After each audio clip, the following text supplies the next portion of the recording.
Assalamu alaikum wa rahmatullahi wa barakatuh. Bismillahir Rahmanir Rahim.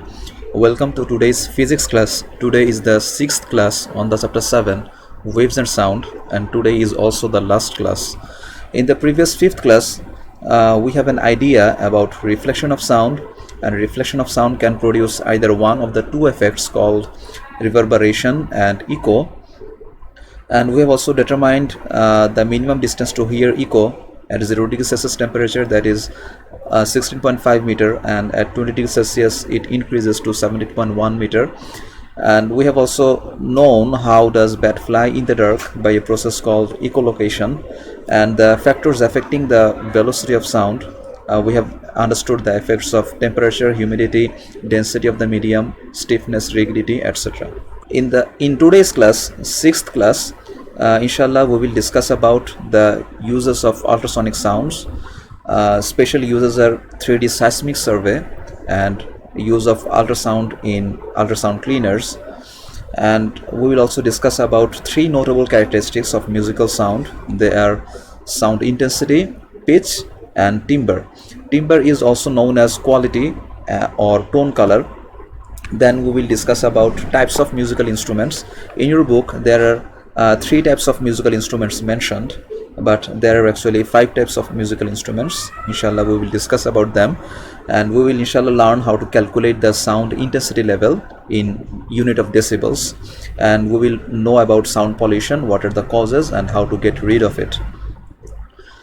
At first, we will understand the special use of ultrasonic sound waves.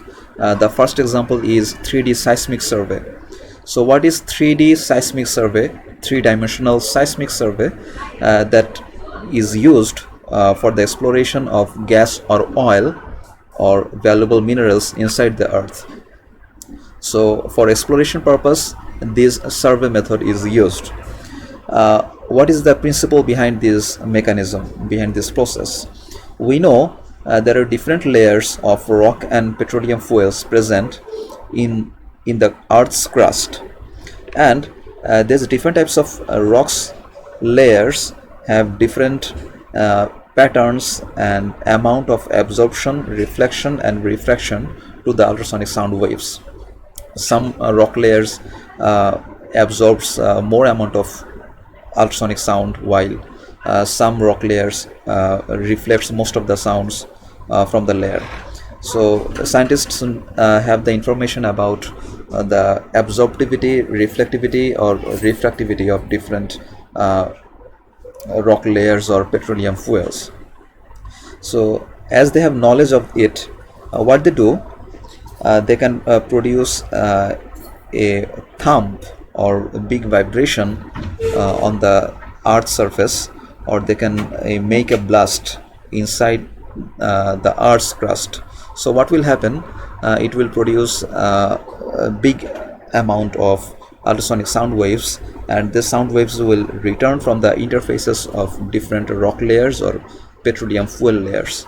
So in this figure we see there is a vibrator truck that produces huge vibrations, and it produces ultrasonic sound waves that travels inside the earth's crust, and the sound waves are reflected at the interfaces of different rock layers or petroleum fuel, and different amplitude of reflected waves are captured in some receiver microphones called geophones. So reflected sound waves of different amplitude and of different arrival times, they are captured on the geophones. And what happens then the amplitudes and arrival times of the reflected sounds are recorded, and by analyzing the information of the reflected sound waves, a complete 3D picture can be visualized in a supercomputer, and using special softwares the whole soil layer can be visualized, and that it can be visualized into a model, and the presence of petroleum fuels can be determined. In the previous figure we have understood how the survey is done on land, that is onshore survey, and When that is done in the sea, that is called offshore survey, but it also uses the same principle. Here is a survey ship that produces ultrasonic sound waves that travels through the water and then gets reflected back from the interfaces of different rock layers, and the reflected waves of different amplitude and arrival times. Each of them are recorded and captured in the hydrophones, and calculating the arrival times and the amplitude of the reflected sounds, scientists can make a model and visualize about different layers of earth crust in the specific site. Now we will understand this survey process by a video. Seismic imaging, sometimes called reflection seismology, is an exploration method that estimates the seismic characteristics of the Earth's subsurface. The technology measures reflected acoustic energy waves and is mostly used for coal, oil and gas, and geothermal exploration. Seismic imaging provides geophysicists and geologists a method of mapping the subsurface structure of rock formations. Geophysicists and geologists interpret the data to map structural features that could potentially contain minerals, hydrocarbons, or hot rock resources. The Earth's upper crust is composed of many layers of rocks and minerals that all have different properties, such as hardness, density, and porosity. The placement and orientation of these layers give clues as to the likelihood of finding mineral, hydrocarbon, or hot rock reserves nested within them. Changes in properties between different rocks can cause reflection and/or refraction of sound waves. Seismic imaging works by sending acoustic energy waves created from a sound source through these layers and then recording how long a reflected sound wave took to be received by a microphone. This data tells geophysicists and geologists where rock properties change, thus helping find oil and gas deposits. Typically, there are two methods for producing the source sound waves. One is by using a vibrosize, and the other is by using an explosive detonation. A vibrosize is also known as a thumper or a shaker unit.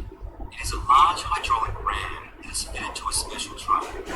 The operator stops the truck at a location where they would like to generate a signal and uses the vibrosize to ram the ground, thus creating a series of source waves. Microphones, called geophones, that have been specially placed and arrayed around the survey area, pick up the reflected sound waves and record that data to a digital medium for later computer analysis. Sometimes, instead of using a vibrosize, explorers will use an explosive like dynamite to create the source wave. Explosives are placed beneath the earth in shallow drill holes. When the explosives are detonated, an acoustic shock wave travels through the ground and is detected by an array of geophones that have been previously arranged. Because scientists know how long it takes for sound waves to travel through and bounce back from different types of rocks and minerals, careful interpretation of seismic data can give geophysicists and geologists detailed cross-sections and three-dimensional graphics of the subsurface of a surveyed area.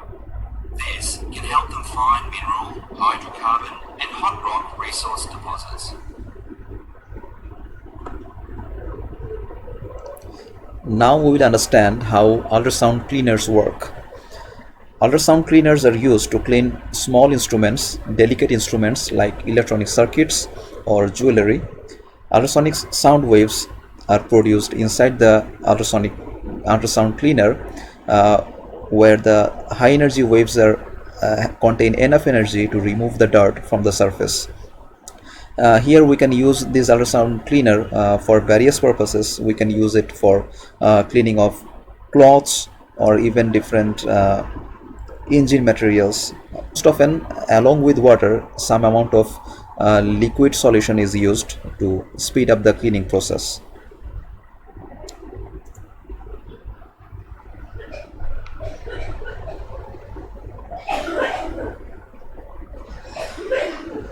So this metal body of car engine is put in the ultrasound cleaner machine.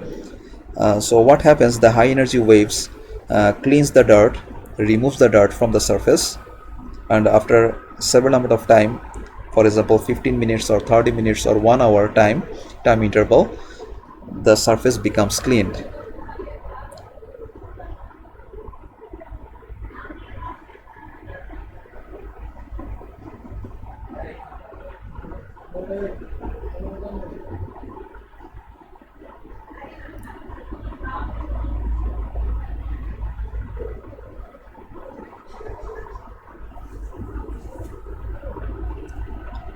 That's how ultrasound cleaners work.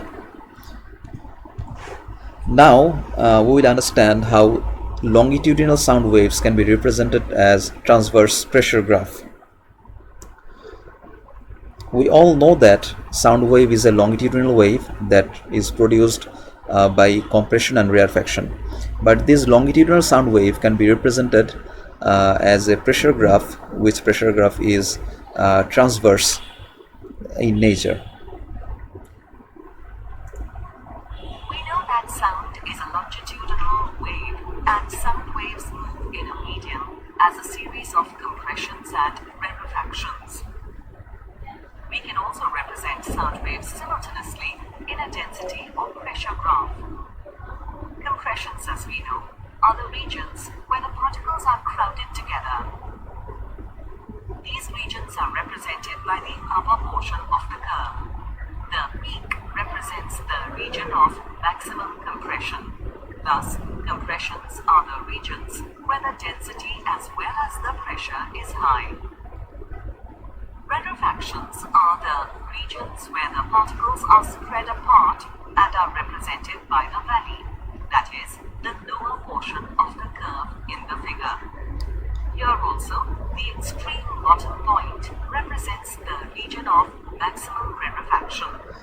So here you see the continuous longitudinal sound wave produces rarefactions and compressions continuously. So the site of compression has maximum density, and this region of maximum density can be represented in density or pressure graph as the crests, and the places where there are rarefactions, these places of rarefactions can be represented as the valleys, as there is negative pressure in that sites. So these negative pressure sites can be represented as the valleys or troughs of this pressure graph. That's how we can interpret a longitudinal sound wave into a transverse pressure graph. Thus, rarefactions are the regions where the density as well as the pressure is low. A peak of the curve representing compressions is known as a crest, and that of the valley representing rarefaction. Now we will understand about melodious and non-melodious sound. We say that the musical instruments produces melodious sound, and different objects like a tuning fork produces a non-melodious sound.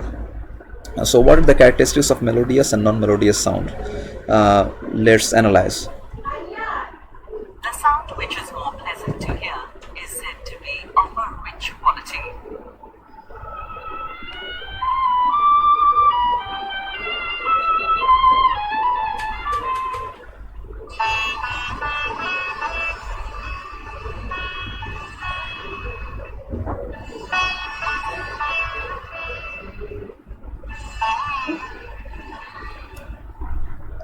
The sound produced by both the violin and sitar are pleasant to listen to.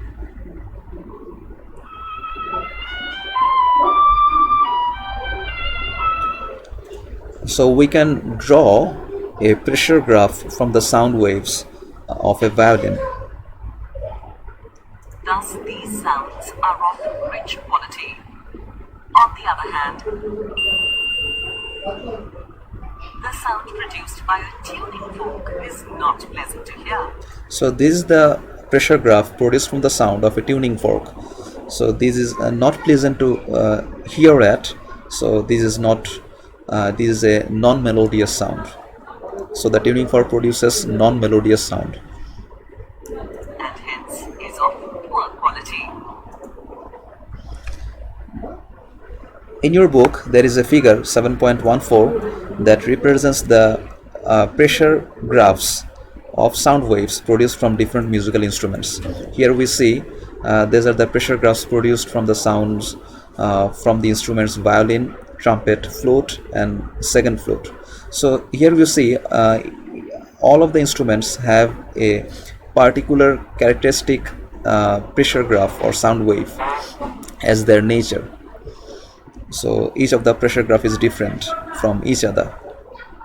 Now we will understand the three important characteristics of musical sound.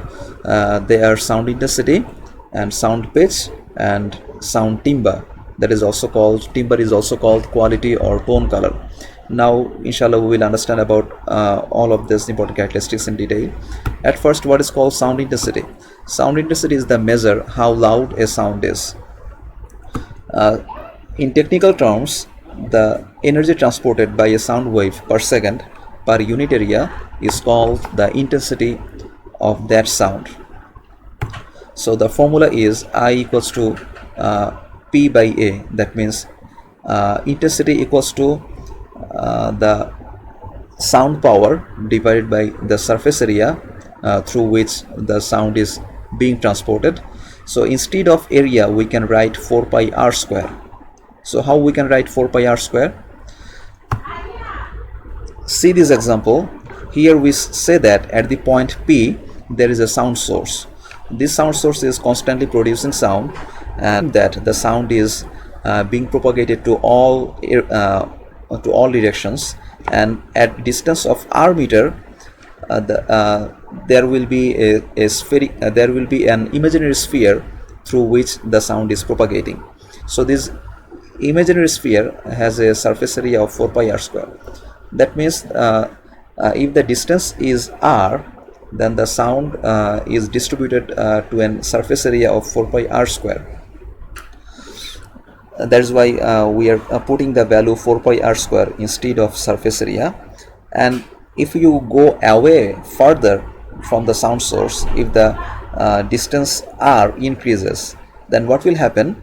The surface area of this imaginary sphere will also increase. So the same sound power will be distributed to a large amount of surface area.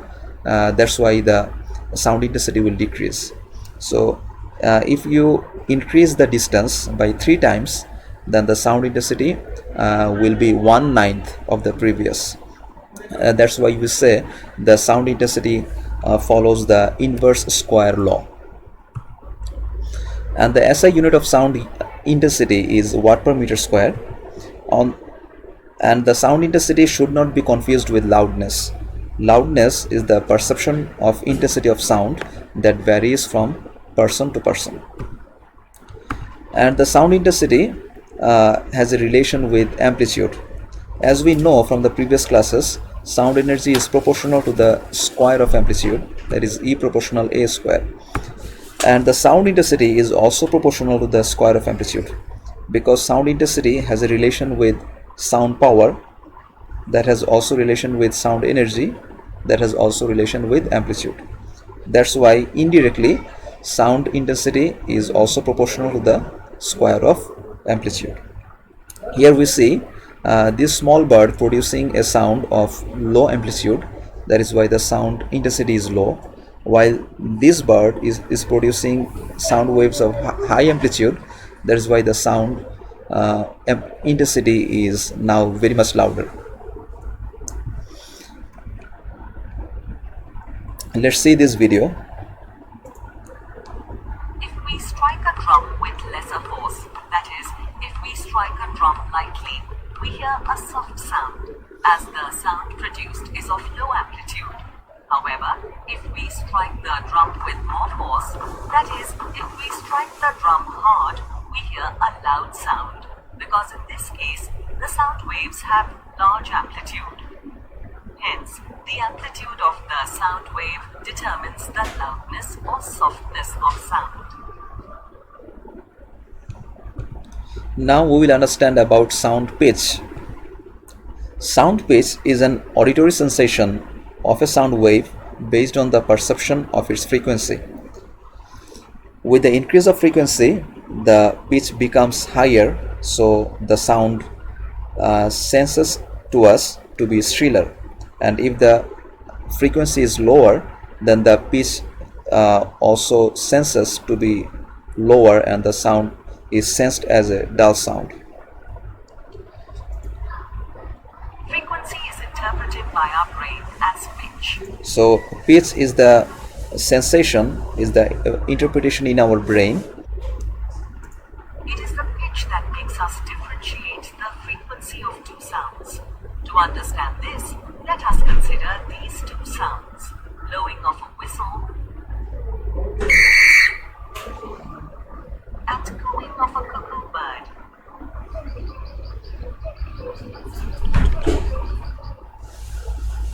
In case of a blowing whistle, the waves are moving fast and hence the frequency is high. Thus it produces a high-pitched sound or shrill sound. Now let us come to the case of a cooing cuckoo. Here the waves are moving slow and hence the frequency is low. Thus the cooing of a cuckoo is a low-pitched sound. Thus, the faster the vibration of the source, the higher is the frequency and higher is the pitch corresponding to that sound. So now we will discuss about the third characteristic of sound, that is called timbre, that is also known as quality or tone color.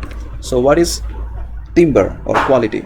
Sound quality or timbre is the characteristic of sound, of a particular sound, that allows our ear to distinguish sounds having the same pitch and loudness.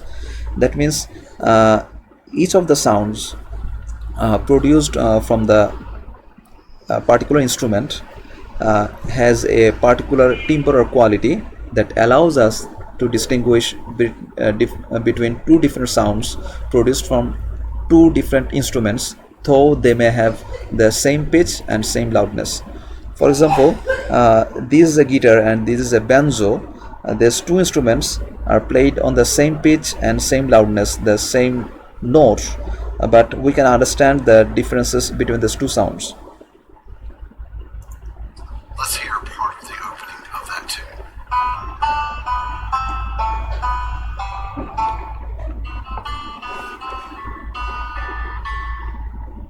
So though two instruments are producing the same tune, but we can understand the differences between these two tunes produced from two different instruments. Now there is another example. Let's hear both. Here's the violin performing the melody.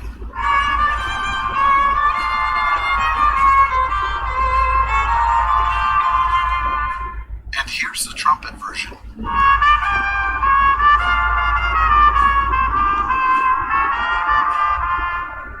Notice how each instrument was playing the same passage, but their tone colors were different. I have taken the liberty to mix these two recordings together to illustrate how mixing these two tone colors produces its own unique timbre.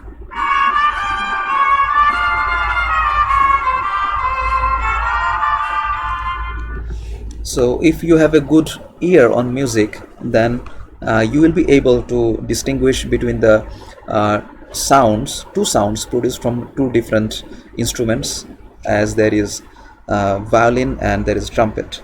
Though they're playing on the same tune, but you can understand the differences between these two sounds. You can distinguish between them. So this quality is called timbre or quality. And now we will understand about the 5 types of musical instruments. Though in your book there is mention of 3 types. The first one is a stringed instrument that is made up of wire. As an example of stringed instruments, we can say about ektara, violin, sitar. So here you see there is harp and guitar and viola or violin, etc. Second example is woodwind, which are played based on the airflow. For example, flute, harmonium and clarinet, etc. They are woodwind or they are played with airflow. The third one is percussion, which instruments have a membrane which vibrates to produce sound. For example, dhol, tabla, or tambourine or cymbals or drums.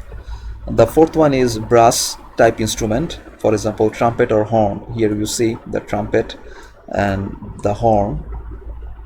And the fifth one is keyboard type instruments, for example keyboard and piano. Now we will understand about sound intensity level. In the previous discussions we have discussed about sound intensity, but now what is sound intensity level?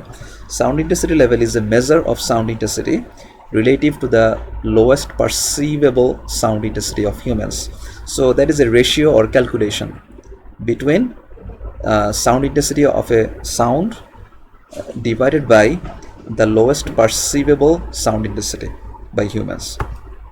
So the sound intensity levels are measured in decibels, so the unit is decibel, and it is expressed by beta, so the symbol is beta, and measured in decibels. The formula is beta equals 10 log I by I naught, where I is the intensity of given sound and I naught is the reference intensity, that is the lowest perceivable intensity of sound, that is 10 inverse 12 watt per meter square.